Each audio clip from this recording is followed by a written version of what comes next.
Hi guys, how you doing today? I trust you're doing well wherever you're watching this episode from For the Love of Cars. I'd like to remind you that 5th September is the Love for Cars convention, yes. And the theme for this year is fuel efficiency in an age of price fluctuation. So if you're still struggling with fuel efficiency or with making your car as efficient as you want it, you better be attending the convention this year. We are giving away awards. You better be nominating and voting for your people.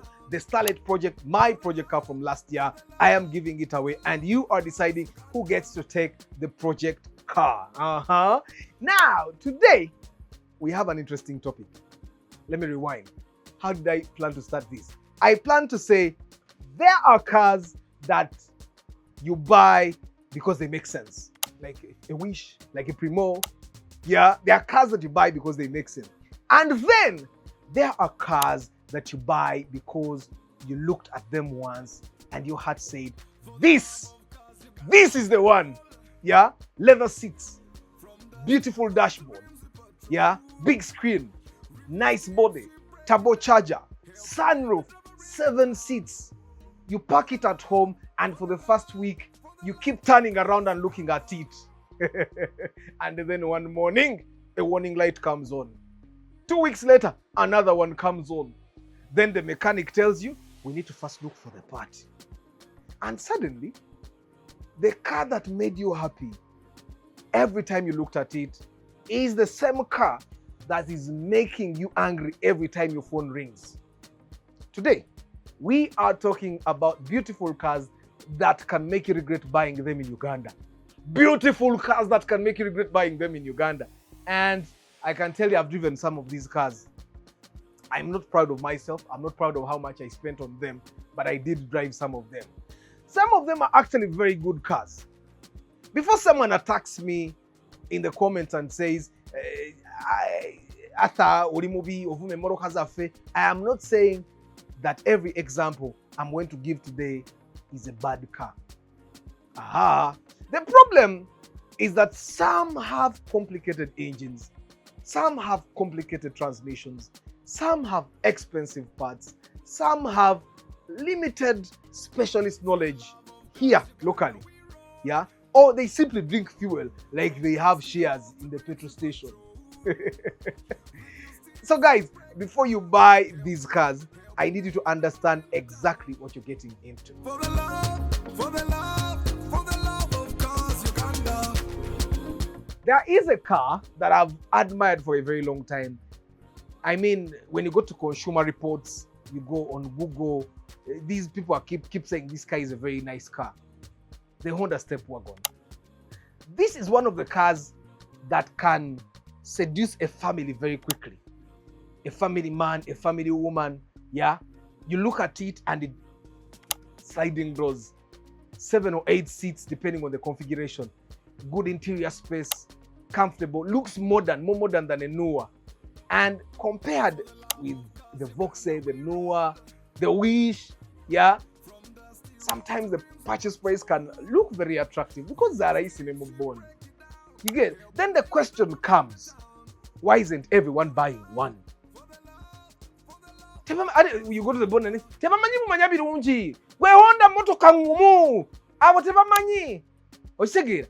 Because the Honda Step Wagon is not necessarily a terrible car. The issue in Uganda is ownership support. Toyota Noahs and Vauxhalls are everywhere. Mechanics know them.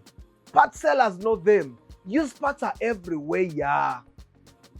Kati, when it comes to the Honda Step Wagon, you need to be more deliberate, depending on the generation, obviously, that you're buying.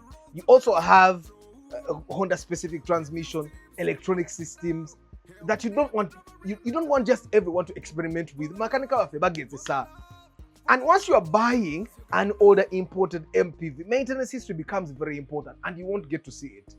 So the Step Wagon makes the list because it can be a wonderful car to own. It can be a wonderful car when everything is working the way it should, and frustrating enough when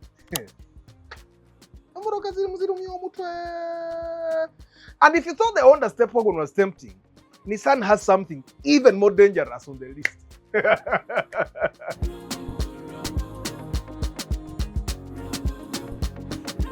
Emperor Orlando used to drive a Nissan Elgrand.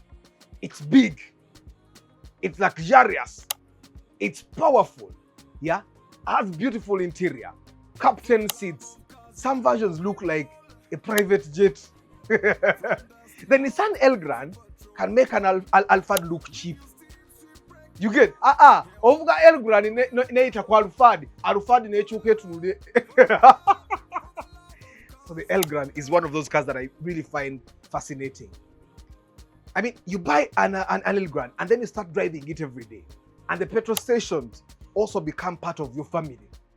Many Elgrands come with relatively large petrol engines in heavy bodies. That combination is wonderful when you are enjoying power and comfort. Not so wonderful when you are commuting through Kampala traffic jam. Then there is this complexity of maintaining an older luxury Nissan. Olaba abantu bagula Nissan nga akajija mu bone myaka 3-2 olumu myezi 6 ne mutama. Kati Elgrand is not a Nissan Note. It's not a match. You get, it was built as an expensive luxury MPV. So don't allow depreciation to confuse you. Ontegera, Elgrands have been here for a very long time, my brother. They have been here. So you're going to tell us what neighbor have they told you what they go through?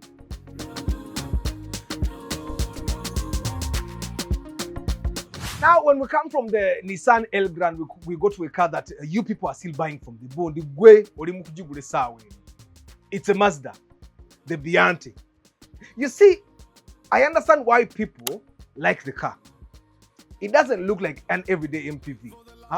It's spacious, it has sliding doors, and it has an interesting dashboard. Like when you sit in Mazdas, you're not sitting in Toyotas. It's totally different. The Mazda itself, even in front, looks very luxurious. You guess, and sometimes you look at the price compared with the newer or Voxe and think, why should I pay more for the Toyota? Fair question. But before you answer that question, I want you to ask yourself one question. Who is going to maintain this car 5 years from now? The Bianchi is less common in Uganda than the Toyota MPVs it competes with. That affects the parts availability, yeah? It affects specialty knowledge. That means the number of mechanics who have repeatedly worked on that model. I am not saying don't buy it, no. I am saying the cheaper purchase price needs to compensate you for the potentially more difficult ownership that you're going to face in the future. Yes, the ecosystem for Mazda is not very friendly. Yeah, because sometimes the expensive car is the cheap one to own, and the cheap car is the expensive one to live with. From dusty road to dreams we patrol. Now, when I was at MOOC, we had the professor, yari asomesa music, and he brought a green Nissan Serena.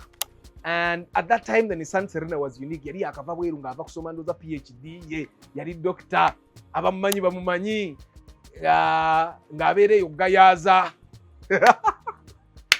Yavuga no Serena yajivuga emyaka nga 2.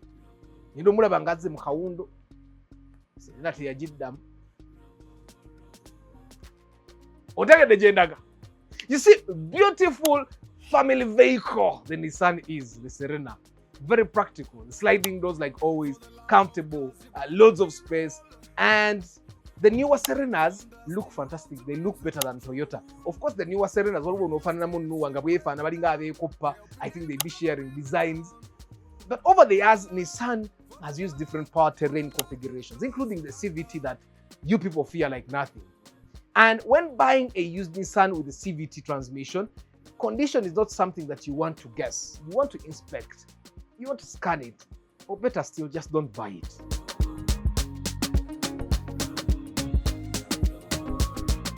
Now, I have shared a story of a Delica that was brought from the bond, moved for about 2 months. The engine died, they overhauled it, it refused and died again until they put the popular 3S from the IPSA. Now, as you see it on the road today, I can't identify which one it is, but I am sure many of them have the 3S engine. The Mitsubishi Delica. Just from the older models, you guys remember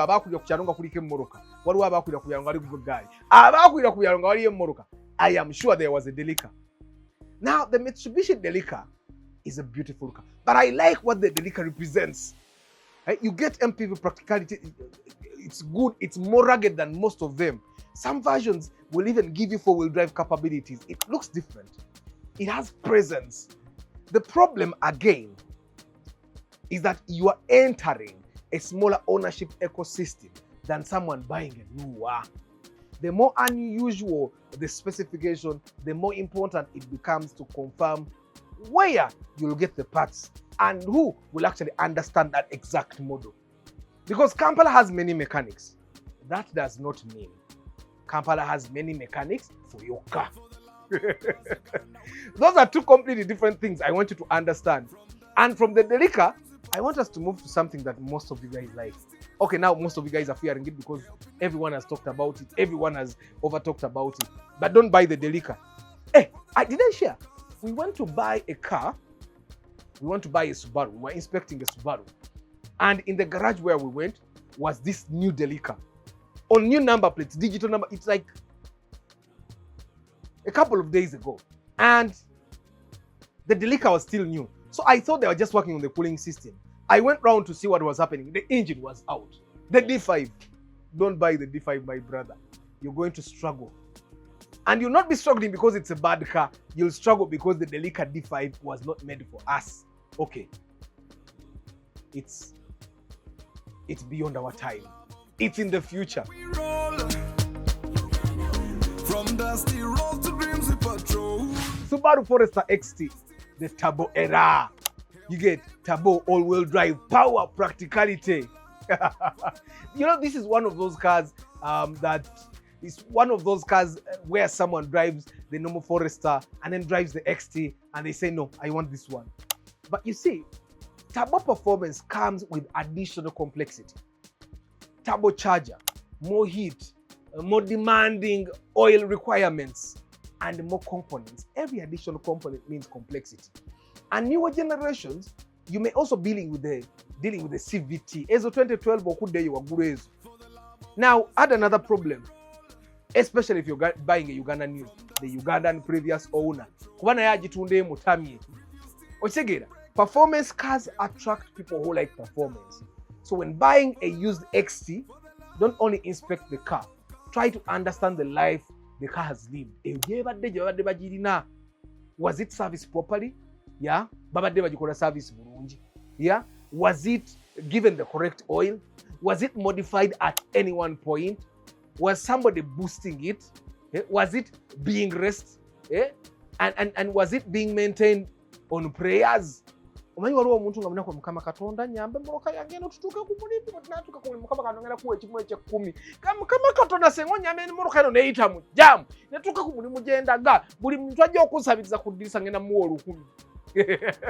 And those things happen when mungani mulowooza nti bibaayo. So a poorly maintained normal car can inconvenience you, but a poorly maintained turbo performance car can educate you financially. Don't make the mistake. From dusty road to dreams we patrol. Do you guys love the Mazda CX-5? Because I do like the Mazda CX-5. But be careful, specifically with the diesel version. You see, I don't want to put every Mazda CX-5 in the same basket. The CX-5 itself is a very beautiful car, excellent design, good interior, nice driving position, and it has become very popular in Uganda. Everyone wants to buy one. In fact, every month I inspect about 2. The bigger caution is with certain 2.2 liter Sky Active D diesel versions. You see, modern diesel cars have emissions-related systems and servicing requirements. They don't really respond very well with neglected or incorrect maintenance. So when someone tells you the CX-5 diesel is a good car, it saves fuel, don't stop there. I need you to ask yourself, was it maintained properly? What engine does it have? What's the service history? What model is this? And how was it being driven? What does the machine say, the computer diagnosis machine? Because fuel economy becomes irrelevant if all the money you save at the pump eventually gets taken up into repairs. For the love of cars, Uganda, we roll. Now, in the late 1990s and the 2000s, there were speakers, particularly Baitanga, Gwewoma, or CK. These were cars that guys gave to their women. Walinga urab for short, Pajero short, ne kano ka Pajero I okengendo okwogerako. Akamoro kako muyawoma nga bwomi ne bakamuwa. Na woma bwomi ne bakamuwa. And that normally wasn't the problem. The problem was the suffering that came after. What do I mean? The guy with the Pajero, the chick with the Pajero IO suffered first. The chick with the Pajero short suffered a little more longer because the Pajero short was a little bit easier to maintain and keep on the road. And then the guy with the chick with the RAV4 never suffered because the RAV4 is rugged, easier to maintain. Now, the Pajero IO. You see, the Pajero IO looks nice. It looks rugged. It's a compact SUV, four-wheel drive options, good ground clearance, and as a matter of fact, takes less fuel like than a RAV4. Kanya bulungi. Now, at this age, I want to imagine that you are not merely buying a Mitsubishi. You are buying everything the previous owners did or failed to do. For the last 20 plus years, because the Pajero IO bogezako jugula kati it's in the used market. Ojagula nga 2010, nkajabanga 2000, 2004, 2005 awo, ochitegere, and the suspension, cooling system, byonna system ya mafuta, pressure pump, the sensors, the four-wheel drive, the wiring, the rubber components, ochitegera, especially the fuel system. You're inheriting almost everything. So sometimes the Pajero IO isn't necessary, but I love the Pajero. I love how it looks. It's tempting to buy. You are simply buying an old complicated car at an age where multiple components may need additional maintenance. Kugamba ogenda ogula emmoroka nga buli kimu kyetaaga kujjamu kuzaamu kipya. Ng'ate bw'obijjamu okuzaamu ekipya sente ziba nnyingi nnyo. So why do you go and find a Pajero IO at a very low price? I need you to always remember emmotoka ezo zaabonyaabonya abantu okubonaabona tekukenderanga mwe mufunye ku ssente okusinga ku baasookawo naye era ssente ezo z'ofunye ezisinga ez'abaasookawo Pajero I esobola okuzirya neeyongera n'ezikendeeza.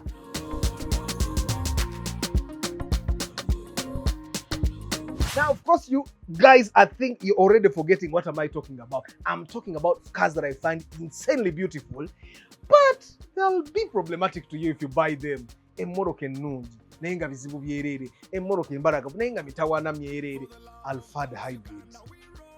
Who doesn't love the Alphard? I mean, if I could buy me a Toyota Alphard hybrid, I would buy it.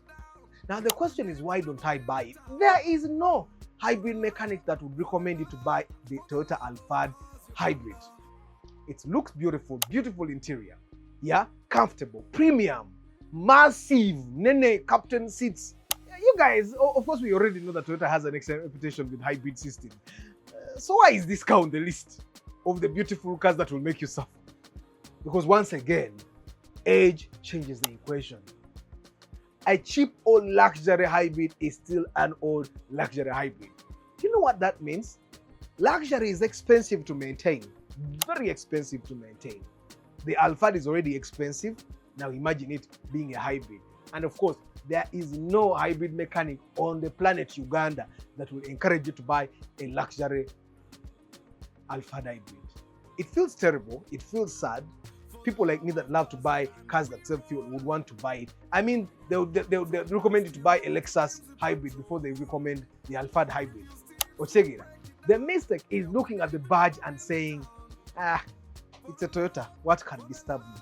No, Toyota makes reliable cars. Toyota does not manufacture immortality. Olabane Katonda akola abantu. Naye n'abantu bakola naga chichichino. Naye nga kyamusomako nkugaye Katonda n'akola Adamu ne Eva n'abassa mu garden ye Eden. Mu nnimiro yali nnimiro n'abateeka eyo. N'asuubidde bagenda muwuliza. Yagenda okukomawo nga Eva amususseeko nga Eve yayidde ekibala n'awako ne bbaawe ne balya nga beejovaanye.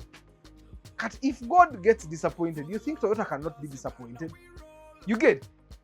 If you buy an old Toyota Alphard hybrid, prepare for suffering. So it's beautiful, nice, spacious, but don't buy it. Just don't waste your time. For the love of cars, Uganda. The Volkswagen Golf.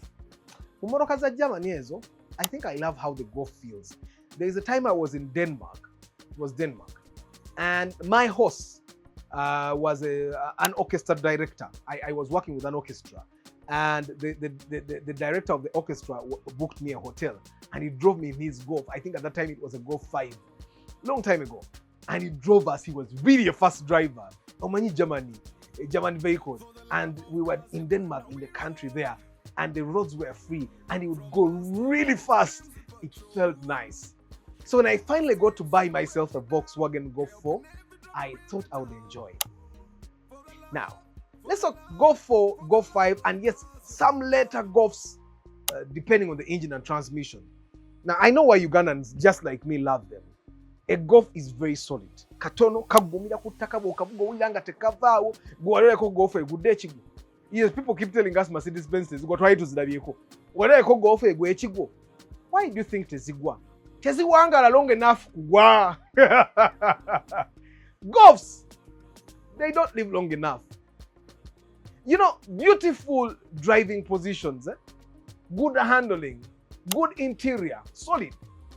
Small outside but mature on the road. And the turbocharged versions can be properly quick. By properly quick, I mean, emoro kangedu kanenga byeduka bye bitufu. Now, I want to tell you the biggest challenge I got with the Volkswagens, and again, if it's automatic, the biggest challenge you're going to face with most Volkswagens is going to be the transmission. Engine erwawo kufa, wiring wosanga nga mulamu alwawo kufa, but the transmission. Gearbox, kati wali buno bwa DSG zinamu. So before you buy a Golf, stop asking just the question of is the Golf reliable? That's the wrong question. Ask which Golf, which engine, which gearbox, which year. I inspect cars and I would not, for example, encourage you to buy like a 1.2 liter. You get, yes, it serves fuel. It's turbocharged. It has more power, less fuel. But come on, turbo? Because two Golfs parked beside each other can provide a completely different ownership experience. What way joke kubera nga tejja kufanyo? What way joke kufanyo nga ya raisi? Eri efetulo nga inga bwefa weewola sente. And it's especially important if you get the turbocharged engines and your clutch transmissions.